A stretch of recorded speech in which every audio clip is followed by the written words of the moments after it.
Hi, I'm Teresa Frosini. I'm Kyle Noonan, and this is Local Fare. On average, Dallasites eat out about 4 times every week. We love our eclectic bistros, classic steakhouses, authentic Tex-Mex, and so much more. But with all those options, how do you choose where to eat? Well, that's where we come in. We ask 3 everyday diners to suggest their favorite restaurant, then have the other 2 go for a visit and tell us what they think. That's right, Teresa. There aren't professional restaurant critics, just everyday people like you and me. We've got a fresh batch of restaurants, hot out of the oven, so let's see what's cooking this week, right here on Local Fare.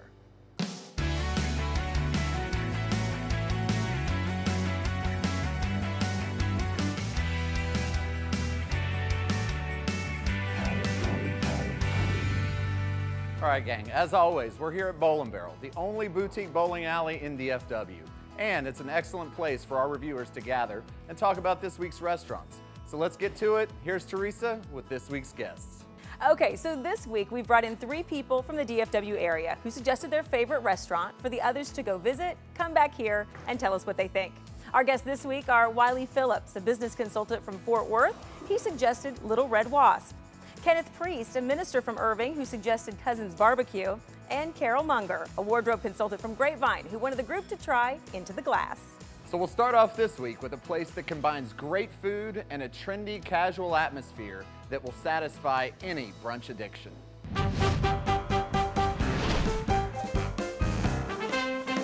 My name is Blaine Staniford. I'm the executive chef here at the Little Red Wasp in downtown Fort Worth. Here at the Little Red Wasp, we serve American food. We focus on large salads, knife and fork sandwiches. We do some daily features and then some desserts. We do Saturday and Sunday brunch that starts at 10 a.m. Drink program that always starts with fresh juice. It's all freshly squeezed and we make our own sweet and sour. And then it's all focused on seasonality and fresh cocktails.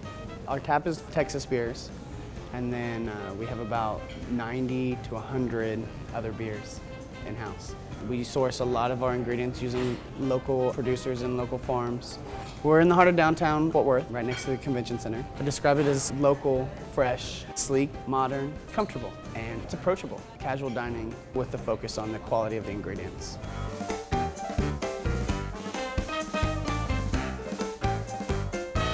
Okay, so tell me about Little Red Wasp. Sure, yeah, it's a local downtown Fort Worth restaurant. It's owned by the same people who own Grace downtown. Oh, yeah. And this is a spin-off for them. What kind of things do you like to get when you go there? They're pretty similar. They're a little more basic items. They kind of cater toward the lunch business crowd and a simpler date night. So what's some of your favorite stuff that you like to get there? Sure, yeah, the very first thing is the pimento cheese appetizer. It's a great way to start it off. Very simple, but just really brings out a lot of good taste to start the night off. If you're there for lunch, like I've been a few times, just a simple cheeseburger. Nothing fancy, they bring out, just really, really nice. My husband actually had the cheeseburger, which meant I got to have a bite, and it was cooked just perfectly. Oh, wow. Tell me about this pimento appetizer. Like, what is it? Well, it's pimento cheese. It's Right. Tillamook cheddar with pimento cheese, okay. and then tortilla chips, basically. And so you it's dip it? Yeah, Is it's that- for a dip, and so it's just an appetizer dip. So we did the hot dog, the cheeseburger, the chicken sandwich. What I really liked about the chicken sandwich was they do jalapeno coleslaw on it. Which was on really top, with on the chicken sandwich. Yeah, it was really good. Tell me about the hot dog. I've had that before. You haven't had that? Yeah, Like, just the what is it, quarter-pound beef hot dog. was it so good? really Like, do they big. do like the works and all the different chili stuff on and it? relish and mustard and everything. So yeah, just really topped off nicely. I think they said they fried it. Like they pan-fried the hot dog, so it kind of gives it a little crisp on the outside, but not like barbecue. Did anybody go for dinner? You guys did dinner. I've been before dinner. You have. Okay. Now, what did you order? You said your husband got the burger. My husband got the burger. We actually took some friends, and Okay. so I got the Reuben, which I loved it because it was different. Was it a good Reuben? It was. It did not have sauerkraut on it. It had homemade coleslaw on it. Oh. And the way they did the corned beef, or the pastrami, it was almost shaved and then crumbled, so it was really good. My girlfriend got the chicken and biscuit. Okay. Which the piece of chicken was 4 times larger than the biscuit. It was, when they set it down, we were like, wow. And then her husband had corned beef hash for dinner, and I've never seen like eggs look like eyeballs before, and they were just perfect. So let's rate this one. And since you tried so many different items, what was your favorite item, and how would you rate this? I think my favorite item was for appetizer. We did their homemade in-house ranch dressing with their home-cut potato chips, and I would give it a 6 out of 5. It was so good. 6 out of 5. I love it. Huge chunks of fresh dill in there. The chips were perfect. We ate the chips so fast we had to order more so we could like keep eating the dip. So. How would you rate this on a scale from 1 to 5, and what was your favorite? Well, my favorite item was actually dessert. They do cinnamon sugar donuts, which were just, they were fabulous. And so, I put it up there at a 5. I mean, the overall experience, the dining room, the environment, everything is just really great. Excellent. I know you love it. Yeah, I mean, I'll give it a 5. One of our favorite things we do is happy hour there. They do a celebrity bartender every once in a while for a fundraiser for different nonprofits. They have 4 rotating local beers, always Fort Worth beers, and my wife likes getting the Manhattans. Sounds fantastic. Well, thanks for recommending it. Absolutely. All right. When we come back, we'll visit a barbecue joint that makes everyone feel like family. You don't just come here to eat. You come here to see the family and to be a part of the community. If you're looking for a truly unique entertainment experience, look no further than Bowl & Barrel, Dallas' only modern American restaurant and tavern complete with 15 state-of-the-art bowling lanes. Whether it's a casual date, a private party, or a corporate event, Bowl & Barrel is a great way to spend an afternoon or evening and the place everyone will be talking about the next day. Great food, great drinks, and great bowling. What are you waiting for? Let's roll. Bowl & Barrel, 8084 Park Lane, Dallas.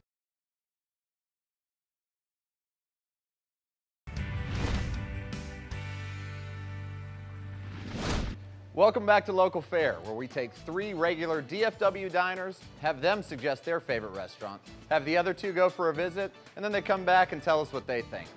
Kenneth Priest says, Cousins Barbecue has food to die for and a friendly wait staff that's almost as sweet as the Southern-style sweet tea.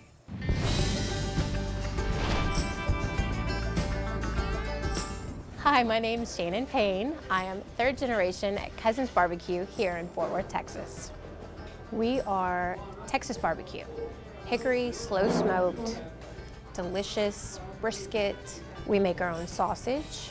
We have delicious chicken breast, ham, turkey. So you've got options for any ages. We do sell beer. We have a handful of wines. Nothing fancy. We are celebrating 30 years of being in business. We started in Fort Worth at this McCart location, and since then we've grown to 6 other stores. We're blessed with a very big family. We run and are in each of our stores. It's comfortable, it's hearty, it's warm. Cousins is where the heart is. It's passion, pride, and family.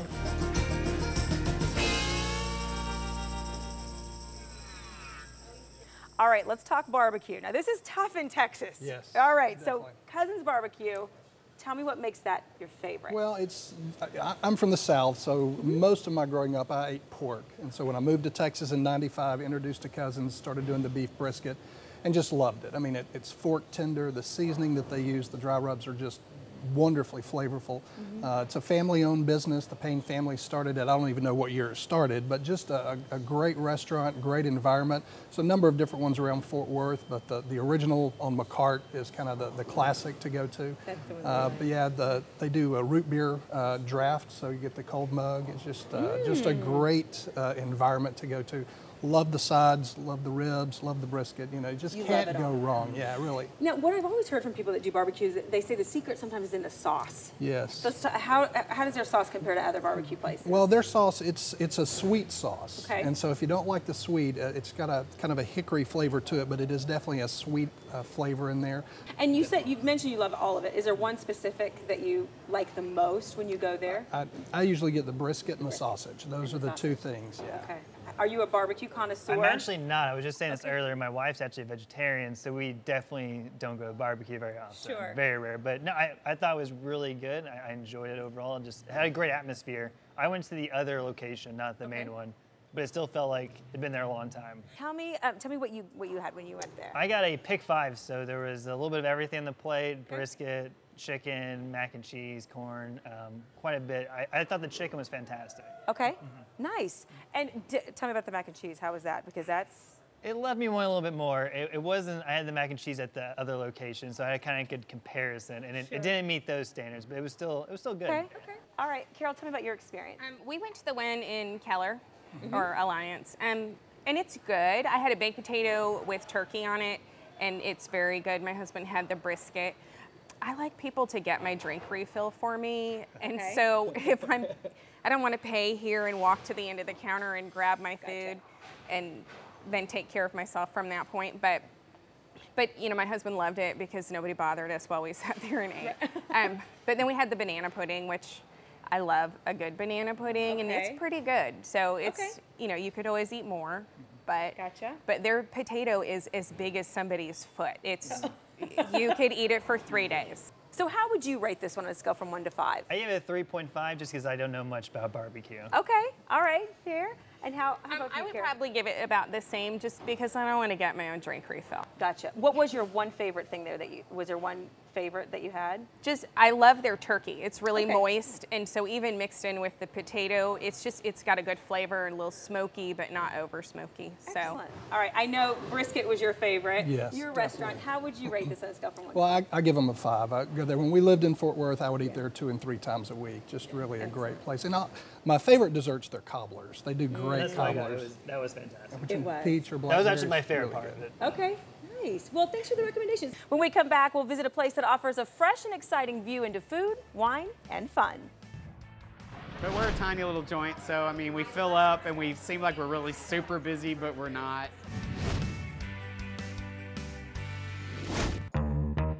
If you're looking for a truly unique entertainment experience, look no further than Bowl & Barrel, Dallas' only modern American restaurant and tavern complete with 15 state-of-the-art bowling lanes. Whether it's a casual date, a private party, or a corporate event, Bowl & Barrel is a great way to spend an afternoon or evening, and the place everyone will be talking about the next day. Great food, great drinks, and great bowling. What are you waiting for? Let's roll. Bowl & Barrel, 8084 Park Lane, Dallas.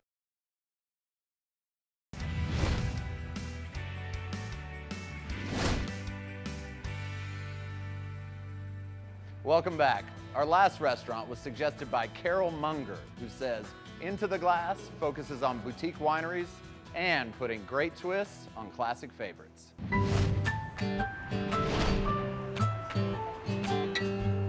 Hey, I'm Wayne Turner, owner of Into the Glass in downtown Grapevine. I'm Ryan Byerly, general manager. Come on down, guys. It's a good time. It's kind of an upscale comfort food. A lot of flavor, always fresh ingredients. We use the farmer's market all summer long. We really try to feature family-owned wineries and small boutique wineries. We're heavy on California. We have the French, we have the Spanish, we have the Italians. Relaxed, casual, funky, fun, you know. No TVs. Yeah, very, very approachable. Conversation bar, and you meet some pretty amazing people here. Just a different place. It's just not like any place you've ever been before. Upscale comfort food, funky, fun wine. With a lot of attitude. Don't overthink it. Just drink it.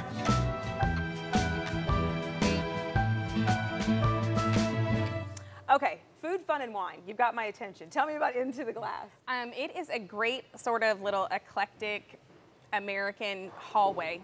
It's very dark inside. Hallway, like literally. Yeah. It's like a hallway. Yes, It's very dark inside. My favorite thing is people just don't take their kids there. Okay. So you can go and have a wonderful meal without listening to little Billy. And you have kids, so let's just say I you do, don't and hate I don't. children. No, I don't hate children. I just clarify don't that, want yeah. to eat dinner with them. Got it. But I love everything there. I've had the scallops, I've had the steak, I've had the burger, I've had the mac and cheese, which is ridiculously good. Truffle mac and cheese. Truffle mac and cheese. It has truffle, like that's. Did you have? You did have the truffle. Absolutely, yeah. It was phenomenal. It's super creamy and just kind of explodes. Is it crusty on top a little bit? Just a hint. tad. Yeah. So, Just the right amount, probably. All right. but my favorite thing is their chicken and brie nachos. That's what I got. So Gosh, you had that? That's exactly what I got. Yeah, It it's was wonderful. like dried cranberries, dried cherries, cilantro, sweet peppers, and then brie. So it's a little bit different. It's Wine as well. So yes, and they're very good at picking like a wine. Like Pairing you know, I'm like, everything look, I together, want sure. chicken and brie nachos. What are you gonna bring me? Okay. And they brought me a love block. Sauvignon Blanc, which was perfect. Right. Just, you know, kind of crisp. Was Nice. great with the chips and the sweet peppers. So Okay, so you had the. She basically did my whole lunch. Yeah. Okay, so great. Now No. I'm gonna. Did you have dessert? I did not, no. I was already too full. I didn't even do dessert. Yeah, the nachos and the mac and cheese was enough for me. What's the atmosphere like? I mean, I get it's a hall. Is this like a date place? Is this like, is it lunch? Is it dinner? It could be definitely a date or a sophisticated happy hour, maybe just time business. But it was very intimate feel. I didn't even notice no kids, which is a good thing, I think. Right. Now, was there a long wait since it's so small? When I went, there wasn't. I went pretty early. I did chicken and waffles, which was great. They do a chipotle syrup with that, which, oh my gosh, was just absolutely delicious. Actually, when I went in, they sat me around the corner, kind of, and so when they brought my meal out, like several people got up from the bar to walk over to see what it was. Like, it's so, kidding. yeah, I mean, it was just presented so well. It was Now, really had you good. had chicken and waffles before? I have at other places. You and have. so, yeah, How did this definitely. compare to? Really great compared to others. The spice on the chicken is great, but what really set it off for me is chipotle syrup. I mean, it was. Well, anything else that you tried while you were there? Did you guys do dessert? I did dessert. I did. for It you. was a basil and berry sorbet, which I actually needed that to calm down after the chicken and waffles. Is it lunch and dinner that you can go to this? Yes. Yes. Okay, either one. Do they do a brunch menu also, or? they don't do a brunch menu. Okay. But like they have chicken and waffles, so you can get that if you want to go for brunch. They've got a great bar, great wine selection. You know, you had the sorbet. I had the coffee flavored creme brulee, which I actually scooped it into my coffee and stirred it in my coffee as a creamer because it was so rich and so good. It needed to be cut with coffee. Now, I know this was your restaurant. I know the brie nachos were your favorite. Yes. Rank this 1 to 5 for me. 5 all the way. Yeah.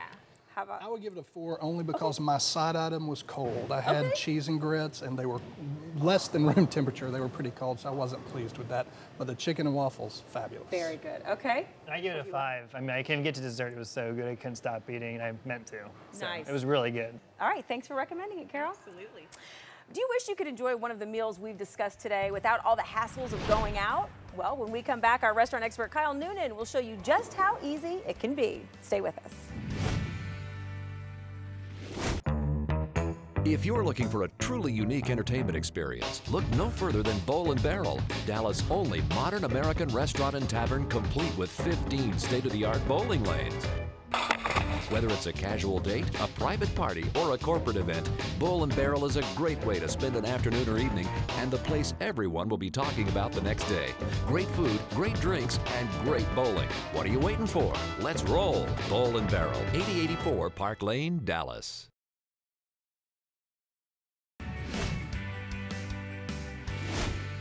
All right, gang, welcome back. As always, we're here at the Landmark on Lover's beautiful kitchen, and we're going to be teaching you how to make the coffee-infused creme brulee that we talked about on this week's show. All right, so let's get started. Now, typically, creme brulee is a very intimidating French dessert, but it's really simple, and I'll show you how. So we've got a medium sauce pot on low heat already going, and we're going to go ahead and put a ½ cup of heavy cream in there, and then this is the magic, where I want to get that coffee infused flavor. I went ahead and bought a really bold, dark, almost bitter coffee ground, and I like to do it in the French press. You can just do it in your own coffee maker if you want. And you're going to pour about 8 ounces of that freshly brewed coffee into that pot, and then you're going to let that simmer. And that's going to sit on the stove until it reaches a temperature, and this is very important, a temperature of 190 degrees, no more, no less. So have your thermometer on hand. I went ahead and cracked 4 egg yolks in this mixing bowl, and we're going to mix that with a ½ cup of sugar. And we're going to beat that. So we're going to whip this until it gets kind of a creamy pale white. Just incorporate that sugar, kind of get the granules of sugar mixed back in there. And then while that's hanging out, we're going to do one last thing, and we're going to take some vanilla bean, and this is a Madagascar vanilla bean. It really has a much better flavor than plain vanilla extract, which we use a lot. If you want to use the vanilla extract, go ahead, but I really like this. So here's how we get those vanilla beans out of this pod. We're going to take a paring knife, and we're going to split that vanilla bean long ways, right in half, till we get almost a banana split kind of effect. And then we're going to take the back of our paring knife, and we're going to run it right down the length of that pod to get all of those beautiful, flavorful vanilla beans. All right, we're going to give this a quick stir while our cream mixture is warming up in the pan. Let's go ahead and check the temperature at this time. Remember, we want 190 degrees. Perfect. Excellent. Okay, so here's what we're gonna do. Now this is a very important step, and this is kind of confusing to some people. We're gonna temper the eggs, and really that's just a fancy way of saying making sure they're not gonna scramble. So we're taking hot cream and pouring it in the cold eggs. So the way we're gonna do that is we're gonna take a little bit of the hot cream and put that right into the eggs, and we're gonna whisk that as we do it. They just start to mold together with that cream mixture and get up to temperature. Now that this is up to temperature, now we can pour the whole mixture back in to the pot, give it a quick stir, and now we're ready to rock. The last thing we're gonna do, I've already pre-set up my sheet tray with 3 ramekins. And we're just gonna pour this cream mixture right into those ramekins ever so gently. And I like to go about 75% of the way up. Not all the way, but pretty close, because it's gonna rise a little bit, and then you don't also want it to end up all over the sides of your dish. And then we're gonna take this and we're gonna put it in the oven at 375 degrees for about 50 minutes. So there's one more important step that we have to do that's crucial to making sure we get a nice custard. And I like to put this in the oven before we make that step, and we're gonna take some water. And we're gonna fill up that pan with water about 1/3 of the way up the dish. And what that's gonna do is that's gonna allow our creme brulees, our custards, to cook evenly. That water helps balance it out and make sure that we don't get a top half that's overcooked and a bottom half that's undercooked. So we're gonna leave that in for 50 minutes and come back and check it. All right, so it's been 50 minutes. They set perfectly. We pulled them out and then we let them cool because I want to be able to touch these and not burn my hands. So I let them sit for about 15, 20 more minutes on top of the oven cooking time. So we're looking at a total cook time of about 1 hour and 20 minutes. That's the worst part about this recipe is you got to wait so long to eat the thing. We're going to put our finishing touches on the creme brulee. And this is the way we do it in the restaurant world.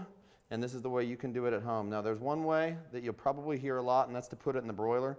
But I like to use a blowtorch. We're gonna just take some sugar in the raw, some turbinado sugar. We're gonna get a nice even coating of that turbinado sugar. So we're gonna take our blowtorch and crank this baby up to get a nice little flame. Now here's the trick. You're gonna start right up above in tiny circles, about 3 inches away from the top of the brulee, and you're gonna let that start to caramelize. And then once you get to that point, you see a nice brown caramel color, you're gonna pick it up and kind of tilt it and let the sugar run and melt onto itself to create a nice, thick, even crust. I always like to put a little bit of fresh fruit on my brulee. You know, top it off with a little powdered sugar, why not? And that, my friends, is a beautiful creme brulee. And if you would like to be a guest on Local Fare, please visit us online at localfaredfw.com or check us out on Facebook or Twitter. That's all for this week. Thank you so much for joining us. And remember, get out and enjoy your local fare.